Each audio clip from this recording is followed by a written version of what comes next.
And anything that you cannot hear, let me know, and I will repeat it for you. By doing this. Yes. All right. But always repeat. Yeah, he knows. Right in here. Just keep looking in there. Yes, sir. Don't look at me. Don't look at me. Yeah. So you might want to lower yourself. Yeah. So. Okay. All right. Yeah.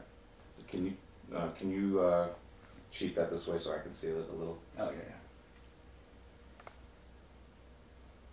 And let's frame him to the left third more. Slightly. Yeah. I'm recording. I'm gonna stop recording. Did you record yet? Yeah, I'm rolling. Just keep rolling. No. I'm just gonna say turn it. Yeah. The left third. Yeah. So you get more lamp. Yeah, that's it. All lamp. Yeah, that's good. How about we'll work out though. Okay, guys, here we go. Hey, test. Can you hear me? All right. Can you? Yes. Okay. Perfect. Are we ready? Yeah, we're ready. Go ahead. Okay. We should start by you just saying your name, the branch of military you were in, and your rank. My name is Edward N. Steever. I was in the U.S. Army Air Force, World War II, and my rank was a corporal. I had been a technical sergeant for 3 months while I was in a radio school in Kansas City, Kansas. But that was only a temporary rank. And I received that probably through my commanding officer at that time was in Camp Chowder, Missouri, which was a Signal Corps school. Neil, turn the volume off on your computer. And I went there to learn code, and from there I went on to other different schools. Did you go through basic training? I went to basic training on the boardwalk of Atlantic City, New Jersey. The U.S. government had all the boardwalk hotels under evidently contract, and that's where I did basic training. KP, picking up butts,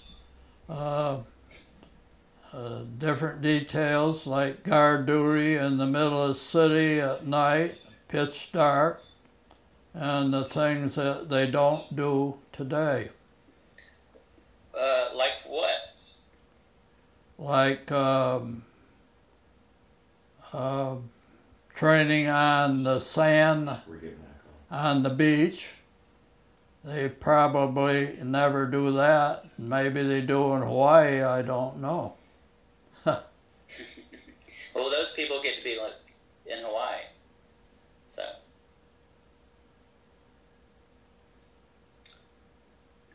Where did you go after basic training? After basic training, probably I have to look at some notes because I went to some, is that okay? Absolutely. Because I went to several places. From Buffalo, like I say, at the reception center and where I get my clothing and stuff, I went to the boardwalk. After basic training on the boardwalk, I went to Sioux Falls, South Carolina, which is an Air Force base. I don't really know what I was up there for, but I was there for a couple of weeks or 3, mostly doing KP duty in a mess hall.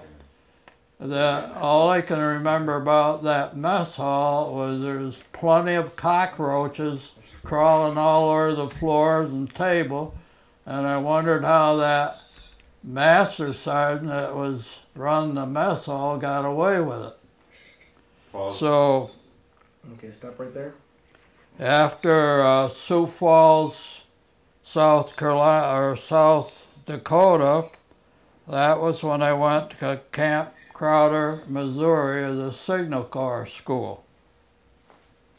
After the Signal Corps School, I went on a troop train to Salt Lake City, Utah, to another Air Force base. That was in the dead of the winter when snow was so high you couldn't see out the windows of the troop train to see where you were. Can't hear that echo. No. Yeah. Also, I was only there for 2 or 3 weeks, and then I was sent back to Kansas City, Missouri, where I went to a radio school called Midland Radio School. Okay. I was in the people that were there, the soldiers that were there, were put up in a hotel right downtown, and we did all I'm our... going to change locations. There's an echo. Pardon? We're gonna cut right there. So, Damon, can you just give us a minute or so? Yeah, no problem. We're gonna change location. Action. Rolling. Okay, can we pick up from when you left the country? Or his notes. Get him his notes. From your notes, where you went. Okay, we can start with you reading your notes right there. Well, I was just referring to the different places I was at. Yeah. And I left off on a troop train going to Salt Lake City, Utah, in the middle of winter. Did you get that? Yes. Yes, we got that. And I was put in a barracks about a half a mile from where I entered the base, and nobody ever come to check on me or see what was going on. There's about 10 guys down there from different places, and all they were doing is laying around and playing poker and not even getting shaved or dressed up or nothing. Till one day when a second lieutenant come in with a master sergeant, and everybody come to attention, and that was the first time we saw anything. 2 days later, they shipped me out of there back to Kansas City, Missouri, to Midland Radio School, where I was there for probably about 2 months or a little more. I can't remember exactly. It was a very well-known school at that time, and there was probably about 30 fellas in the class I was in. After I graduated from that school, I was sent to Reno, Nevada, which was an Army Air Base, U.S. Army Air Base, and that's where I started flying over the Rocky Mountains. It never dawned on me why we were just flying over the Rocky Mountains day after day after day to get experience. But later on, when I went overseas, I recognized why I was being trained in the mountain areas, because I was going to be flying over the hump. What's the hump? The hump is the largest mountain range in the world, the Himalayan Mountains. So, from leaving Reno, Nevada after 2 to 3 more months of flying and training, I was sent to Miami, Florida, getting prepared to depart the country. So after a couple of 3 weeks in Miami or less, I was finally on the move to go overseas through Puerto Rico, down into South America. Belém, South America, is right on the equator, where it was like 135 degrees temperature in the fall, winter type weather. We landed there to fuel up before crossing over the South Atlantic Ocean, which we stopped halfway across on a island called the Ascension Island. It was nothing but a big rock, but it had a big, long runway on it where you could land and take off, and a refueling station. After taking off from there, the next stop was in Africa. We finally come to Africa in the middle of the night, and we were put up in some like bamboo huts way up off the ground, maybe 10 to 15 feet up off the ground, and you had to go up a crude step ladder or extension ladder to get into it. The purpose was to keep you from wild animals such as lions and whatever they had there in Africa from being maybe chewed up in your sleep. Wow. So from there we went on to Saudi Arabia, the next flight, and was stopped in Arabia for a refuel, and from there we went into Calcutta, India, by air. All this was by air. After arriving in India, I was moved on the ground up into what they call Assam Valley, which was a valley at the foothills of the Himalayan Mountains on the west side. It was like in a jungle with a lot of bamboo trees, a lot of monkeys crawling around the trees and chattering and being excited by seeing us wonderful troops coming in town.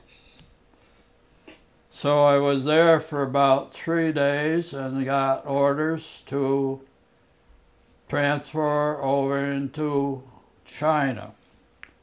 So that was an experience, the first flight over the Himalayan Mountains at 35,000 feet elevation in a C-47 transport plane without any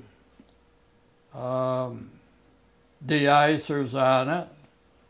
If you got up over 35 to 40,000 feet, which a lot of times you had to get close to 38, your plane would ice up, and then you had no way of de-icing it without crashing in the mountain range. So I was destined to go to a town called Luliang, China. The first stop from India into China was Kunming, China, K-U-M-I-N-G, Kunming. The next destination was about 150 miles deeper into China, called Luliang.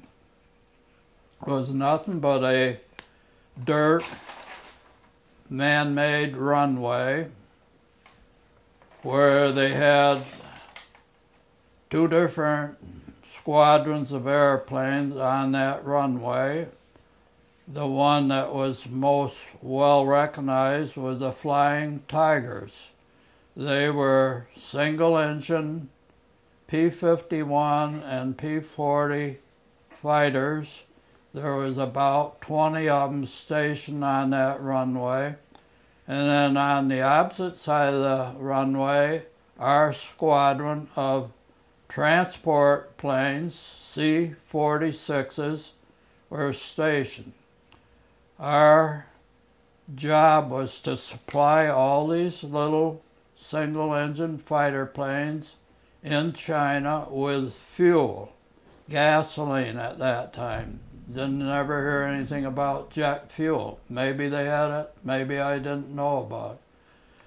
And if we weren't supplying them with gasoline from flying over the hump into India and back with the gasoline, we were transporting 500-pound bombs in a load, because every time them single-engine fighter planes went out, they had to carry 2 bombs on each wing, 500-pound bombs, and they were using a lot of them in China. We were completely surrounded by Japanese when I first landed in China in the fall of 1944. So I spent my first winter in a tent with 5 other fellas during the winter, with sometimes 6 or 8 inches of snow on the ground.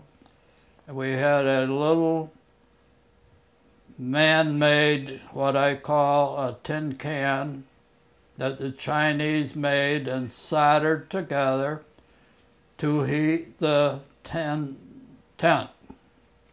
And they use charcoal, not like you see today in little chunks, but sticks of charcoal, wherever they got it from or wherever they manufactured, I don't know. So I spent that first winter there.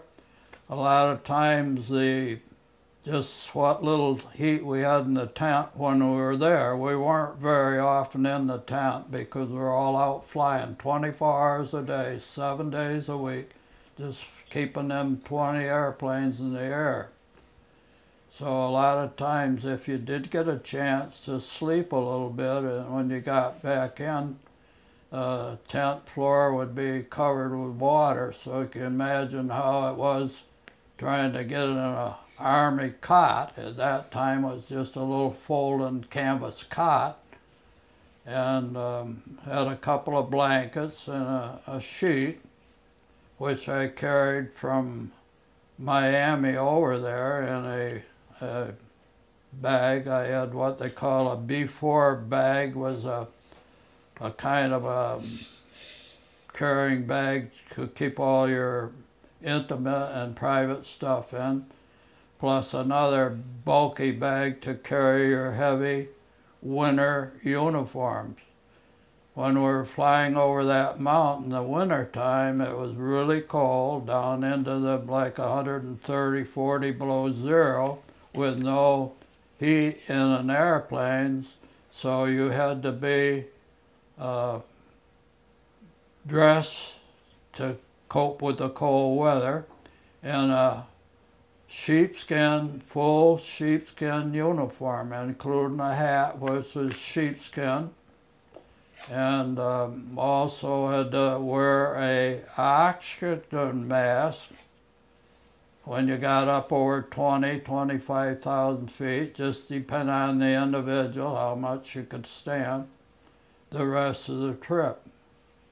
So I did that duty for 14 months straight, like I already previously said, 7 days a week, 24 hours a day, regardless of weather. If it rained, if it snowed or whatever, we still took off. Very seldom, I can remember at least probably 2 times that we were grounded. The whole squadron was grounded.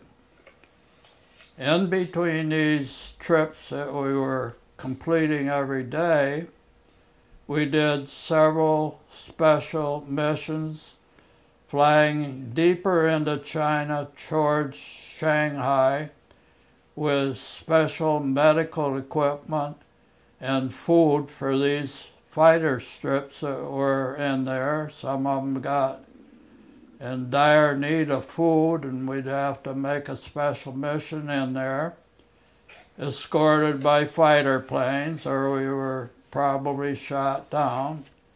One special mission that I volunteered for during a night flight into one of them little remote fighter strips, we were nearly shot down at 4 o'clock in the morning. I imagine, or I do think, it was probably our own troops, because there was no lights or nothing. Everything was total darkness. And when we got to the destination, you start flashing some lights on from the airplane down to the ground to see where you are, where you're going to land. So we got out of there safely anyway. So it's flying over the Himalayas must have been dangerous. Well, it's very dangerous because flying over any mountain range, you get a lot of turbulent weather. You can be flying along, everything's nice and smooth, and all of a sudden your airplane either drops out or rocks around or creates an uneven flight. The second flight I had after I got into China, going back over towards India, we were flying along about 37,000 feet in the middle of the night, and all of a sudden the plane dropped flat out 6,000 feet, according to the altimeter on the airplane, 6,000 feet. If you hadn't been strapped in to the seat, you would have went up through the roof, I'm sure. Yeah. What kind of plane were you flying? We had 20 C-46s. A C-46 looks very similar to a C-47. The only difference is it had a larger fuselage and it had 2 larger engines to get up at that high elevation. The C-47 was a very good transport and a very good all-around safe airplane, and they used thousands of them in World War II. Can I ask, what did it look like to fly over the Himalayas? What did it look like? Yes. After you got up over a few thousand feet, if the weather was clear, all you could see is mountain and woods. You couldn't see anything else. There was occasions when maybe we were coming back into our home base on a clear day that we would drop down to maybe 1,500 or 2,000 feet and follow a river along to see what the terrain looked like. You could see little farms, nothing like a farm would look like in our country, of just maybe a little hut and a little coop like, which was considered as chicken coop, where they'd have a flock of chickens and they'd accumulate the eggs by storing them in a basket that was probably 3 foot deep, and they'd hang it over their shoulder with a yoke, one basket on one side of your body full of eggs, and bring them in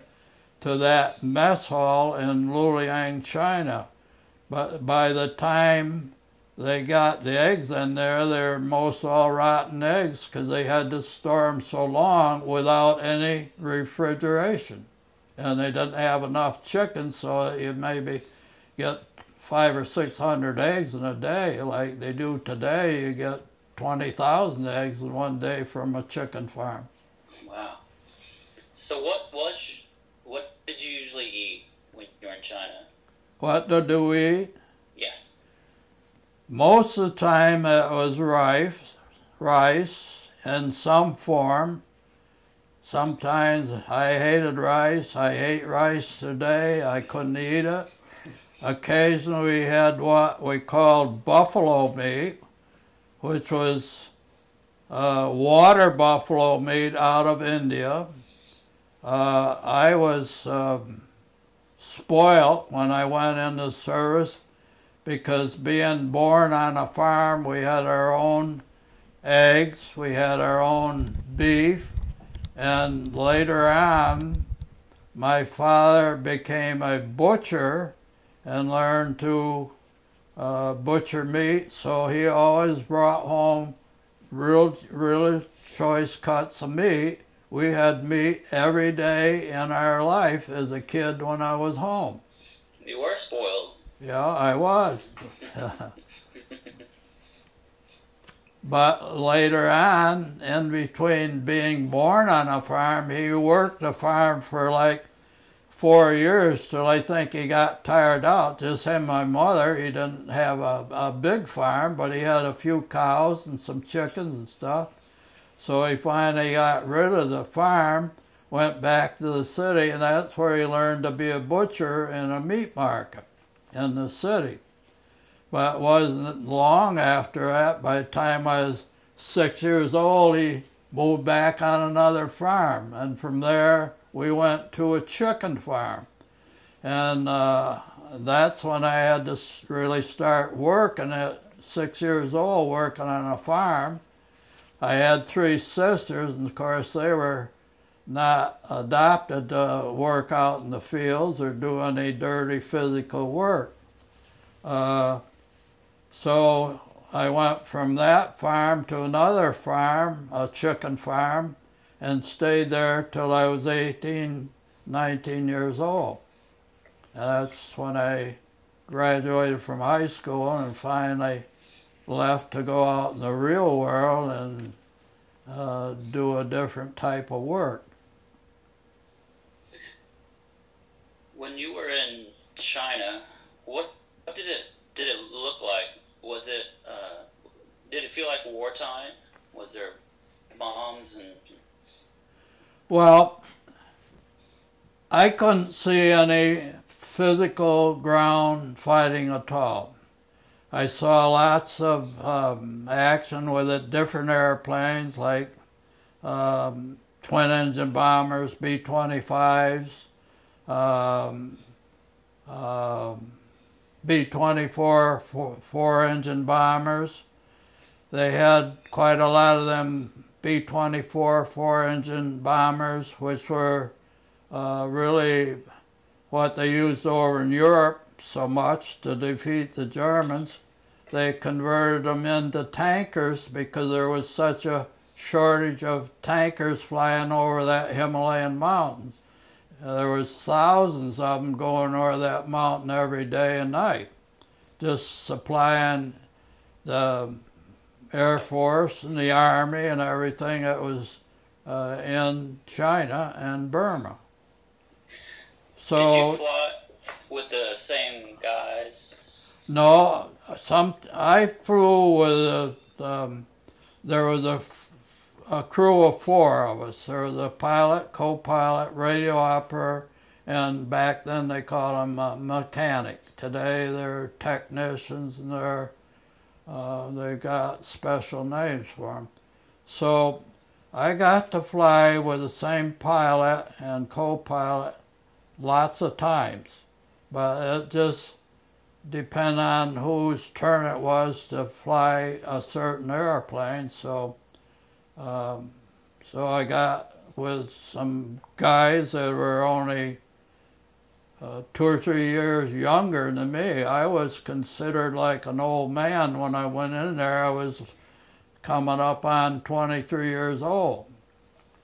The reason for that was when the war started after Pearl Harbor bombing, the draft was taking all the single fellas in, but I was already married. I got married a year and a half after I got out of high school and went to work. And I was already married nearly 2 years and had a a child that was a year and a half old, so I didn't go out with my buddies that were single earlier, and by the time I got in there, I was much older. So going back to these boys that were pilots and co-pilots, they were some of them only 19, 20 years old. Babies. Yeah. Hey, how did you stay in touch with your wife and child? How did I what? Stay in touch. With who? Your wife and child when you were over there. By mail. Everything was by mail. Yeah, I was in the service just shy of 4 years before I got discharged. And during that 4 years, I only communicated with my wife through a telephone 2 times. Wow. It just so happened my father and mother never had being in a farm, never had a telephone. We never had a telephone in the house until I was 17 years old. So if I could call, I had to call my mother and father, and then they'd relay the message to my wife, who lived at another address with no telephone. So she wrote letters and I wrote letters. Sometimes they would be 2 or 3 weeks getting to me. Occasionally they would send me a box with some goodies in, some baked goods or something that maybe I had requested that I needed, because where I was there was no PX or no nothing. There was no nothing, only a tent to sleep in when you were on the ground.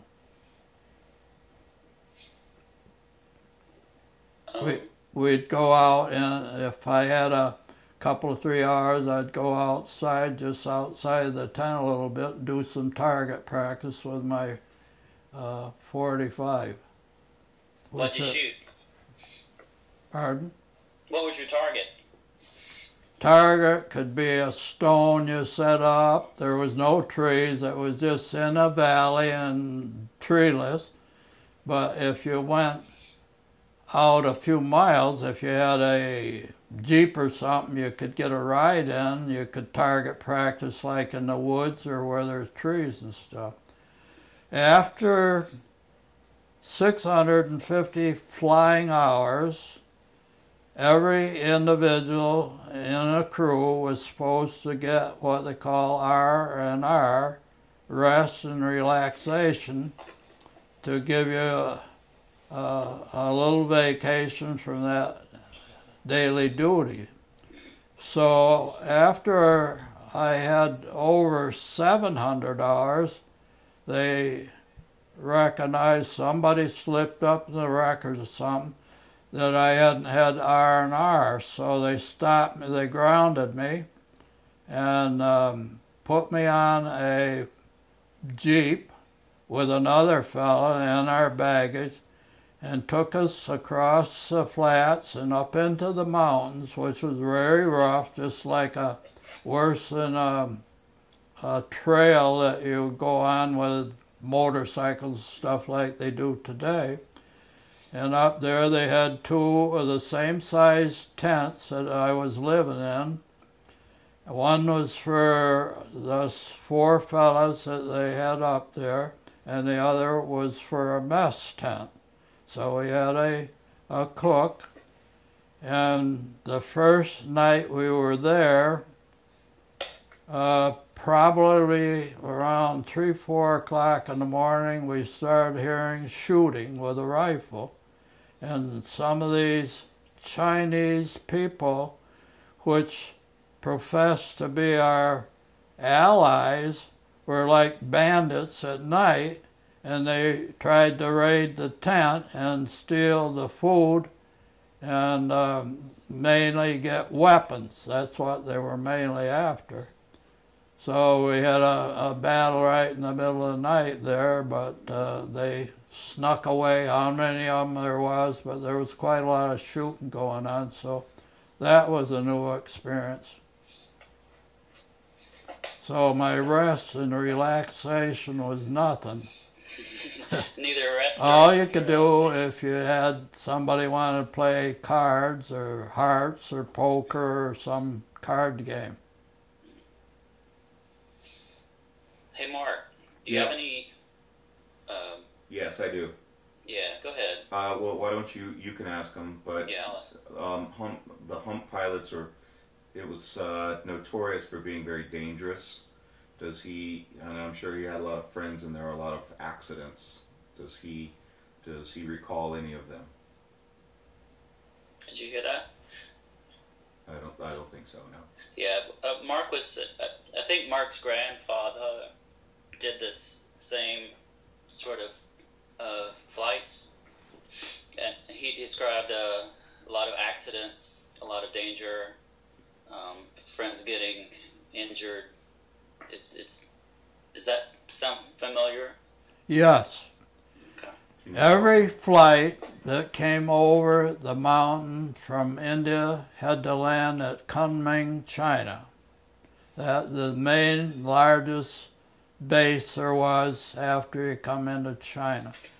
Several times I'd been on the field waiting to take off, and one particular time it's outstanding in my mind, I saw a B-25 twin-engine bomber warming up for takeoff, and all of a sudden it blew up right there, right in front of us, not close in front of us, like 500 yards away, but they had a lot of accidents. Talking about accidents coming from South America over the South Atlantic on that rock, they had a pile of wrecked airplanes as high as this house, just off the edge of the runway into the water, into the ocean. So they had a lot of accidents. The reason, I think, because it wasn't a flat runway, it kind of had a little hump in it. So you'd land at one end, you couldn't see the other end till you got up on the high point of that runway. So I saw probably 5 different planes have accidents. I was involved in a minor accident of the landing gear caving in. The first day after war was declared to end, we flew a special mission into Shanghai, China, with medical supplies and food, and so I volunteered for the first flight into Shanghai, China, which was like 2,000 miles across the country. Also, culture. There was these people spent a lot of time in India and China, and they got to know the people. Did you get to know the people in India and China, like the culture there? Hold on, No. I hear a phone ringing. Never had the time to do that. Okay. And there is nothing out there, only a dirt strip and a lot of airplanes and takeoff and landings, that's all. The people that worked around there, they called them slopies, because they did the dirty work, like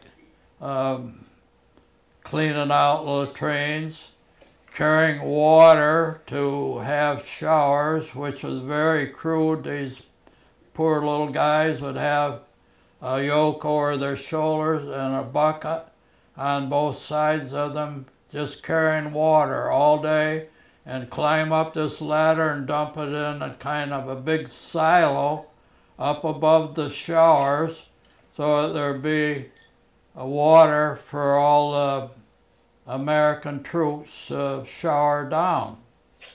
In the wintertime, they also had a huge fire supplied with, what did I call it before?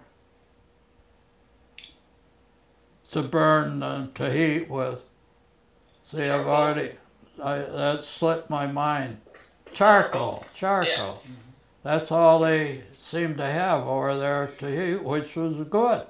Charcoal gives you quick heat if you're burning any kind of material. Did you have any kind of good luck charm in your plane? Good luck charms? Just a pair of dog tags around my neck that somebody, probably my wife, sent me some little leather packets that I could slip them in over the dog chain so they wouldn't rub that metal feeling on your skin if you didn't have undershirts on. But most of the time I was there, I wore undershirts. When I went overseas, I had a very nice supply of clothes, because when I went through the reception center in Buffalo, New York, Niagara Falls, I happened to be going down the line where they give clothing to each individual, and all of a sudden there's a boy I went to school with, which again was a younger boy, a single guy. He was in the supply line, so he made sure my shoes fit, my dress uniform fit, my overcoat fit, and all my summer fatigues fit. I still have my overcoat hanging in a closet in this house. If you pick it up today, it weighs about a ton, and I couldn't imagine how I wore that when I was a younger guy in the wintertime.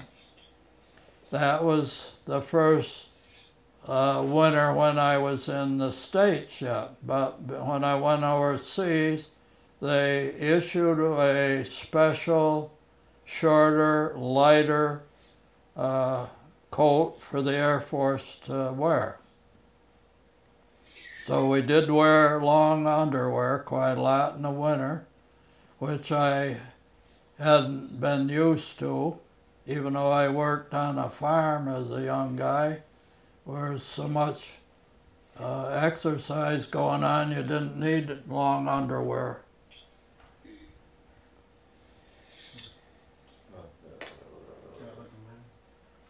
Well, I want to ask one more thing about how, every time your friends took off on that runway, you never knew if you were going to see them again.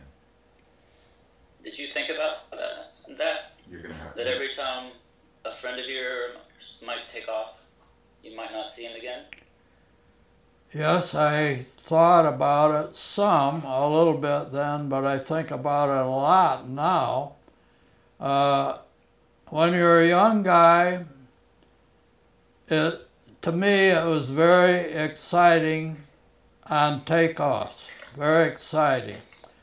Not too much on landings, but I had always been interested in flying as a boy. I had flown near where my father had this last farm I lived on before I graduated from high school. It was a small local airport that two brothers run, and they gave lessons in Piper Cubs. And so there was different times I had flown with one of them boys.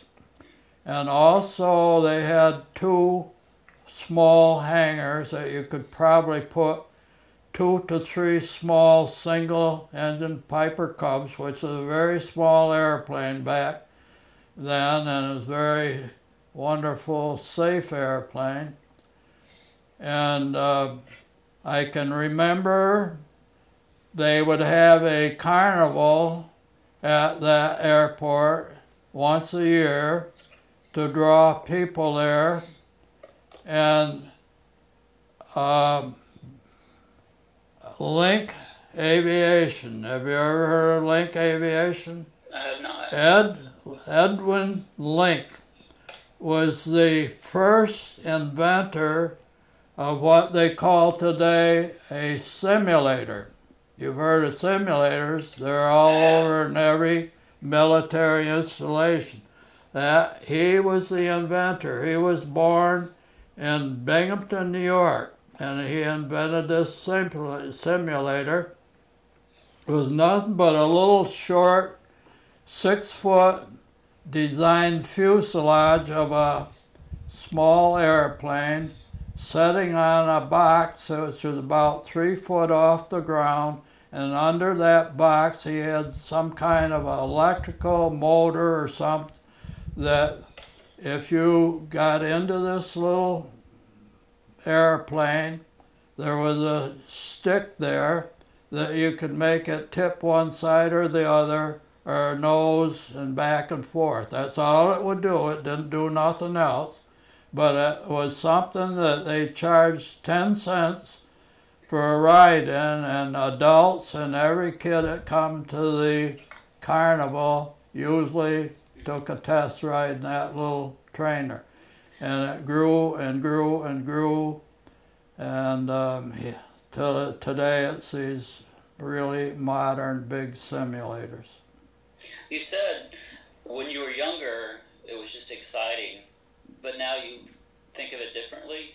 Well, I think about how dangerous it was. It was really dangerous because you could go down the runway and a lot of different times because these Chinese people were so ignorant. They never went to school. They'd run right out in the middle of the runway and think that they were, I don't know, whether there's going to heaven or there's going to hell or where there's going. So, and we did have a trip, I can remember, that we did transport a load of Chinese troops from one area to another, and being the older, when you get 30 or 40 guys in a thing and all they eat is rice and all the smell that derives from the body and everything, then you'd keep the door from the cockpit to the back part of the airplane closed because you couldn't stand the odor after 2 or 3 hours of flying them to their destination. And then when we got there, some of them had opened the door up and jumped out. Didn't know the difference. Wow. So the head count went from, let's say, 50 down to 38 or something. They thought, what I was told, maybe it's true, maybe it's false, that they thought they were going to heaven if they jumped out. Wow. I don't know. That's just hearsay, you know. Guys? We can just start Act 3 now and wrap it up. Yeah, like, Yeah. Go ahead, Damon. What'd you learn from your time serving All right. that piece? Neil? Yeah, what would you say you hold today as what you learned from that time in your life? Well, What did you learn about life? the first thing you learn, of course, I learned it at home because my mother was a very strict Christian woman, taking us kids to Sunday school every Sunday faithfully, even when she couldn't go because she was working on a farm with her father, with my father. She always taught us to be honest and truthful. And that's what I always practiced doing that, and passed it on to my children and my grandchildren and my great-grandchildren and my great-great-grandson, which I just enjoyed seeing for the first time about 5 weeks ago. Congratulations. Yep. That's an honor right there to become a great-great-grandfather, I'll tell you. And especially when my great-grandson's in the Air Force, and he's a airman first class, which is the equivalent of being a corporal. So that's a great honor to me as an old man here today, being able to, in fact, he called me Father's Day evening, I wasn't home. Father's Day was a huge day for me in Fayetteville, starting out with church in the morning, going to my one daughter's for breakfast at noon, and then going to the museum for 4 hours in the afternoon, 82nd Airborne. I go down there. I have been going there 2 days a week for about the last 5 years. In April, I cut it back to 1 day a week because of dangerous driving to get there during the week. The traffic's so heavy. You guys know what it is up in Raleigh and all over where you go. So I only go now Sunday afternoons. Okay.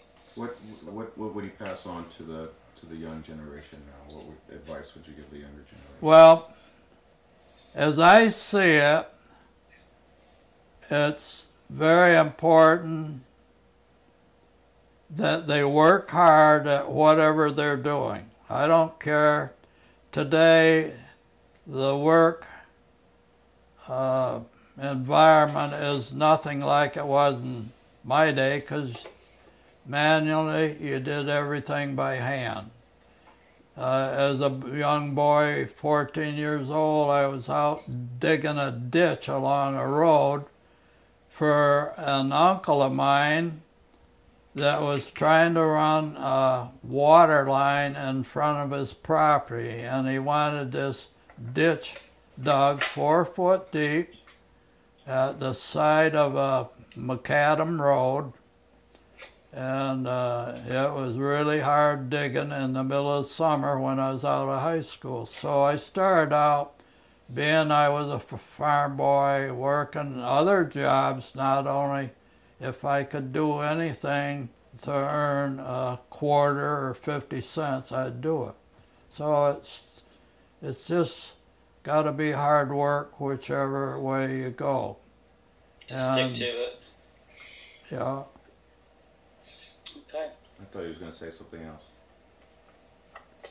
Neil, any other advice for today's youth?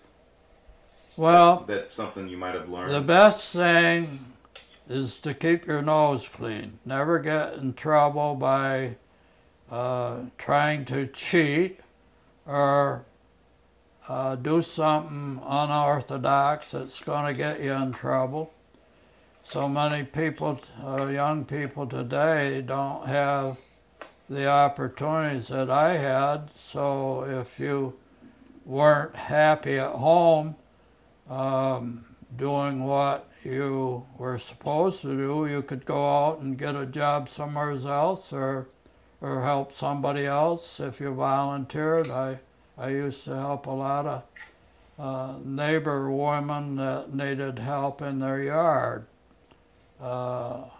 Later on, after we moved off the biggest farms. So that's the only thing, and I still say I would recommend that they try to go in the military first before they get further education, unless you want to become a real professional like a doctor, a lawyer, or a vet, because of the situation of the world today. It's in utter turmoil. It's in a mess. We experience it here every day in our own country, of all the bad things and shootings that happen, especially in major cities like Chicago. How many people are killed every weekend? It's really a disaster. What's going on overseas is beyond my old, beat up, worn out mind. What they're doing, only they're just fighting. Everybody's fighting everybody. And what for, I don't know.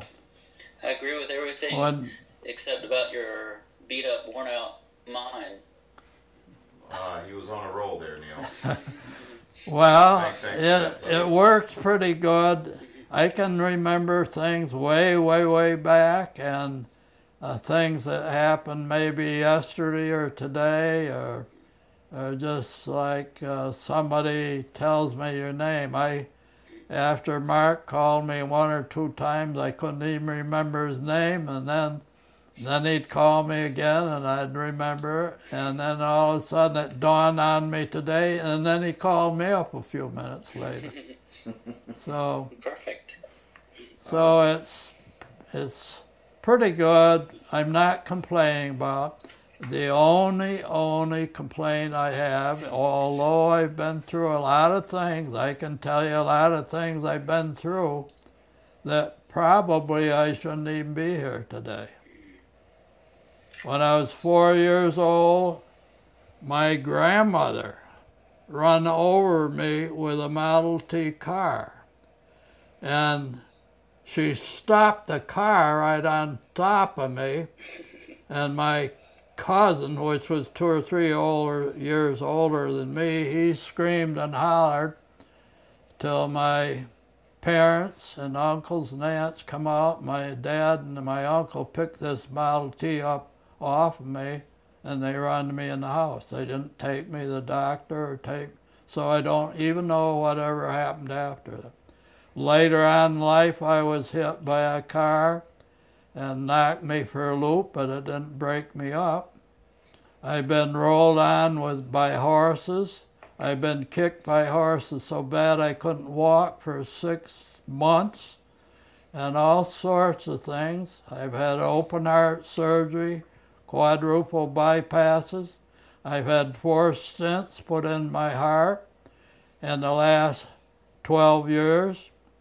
I've had a pacemaker put in my heart, which keeps me going real good, no complaint, and on and on and on. I've had things happen to me during the war that I was incapacitated. Like what? Well, in Shanghai, China, we flew in there the day after the war. I either got food poisoning or something, and about 2 days later, I became very, very sick.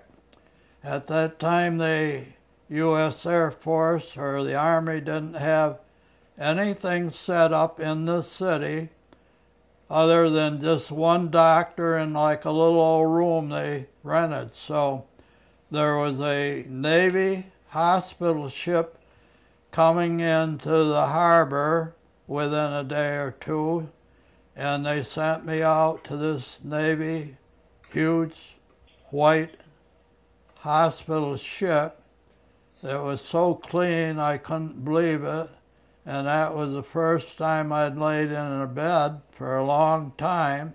First time I had a shower, a decent shower in a long time.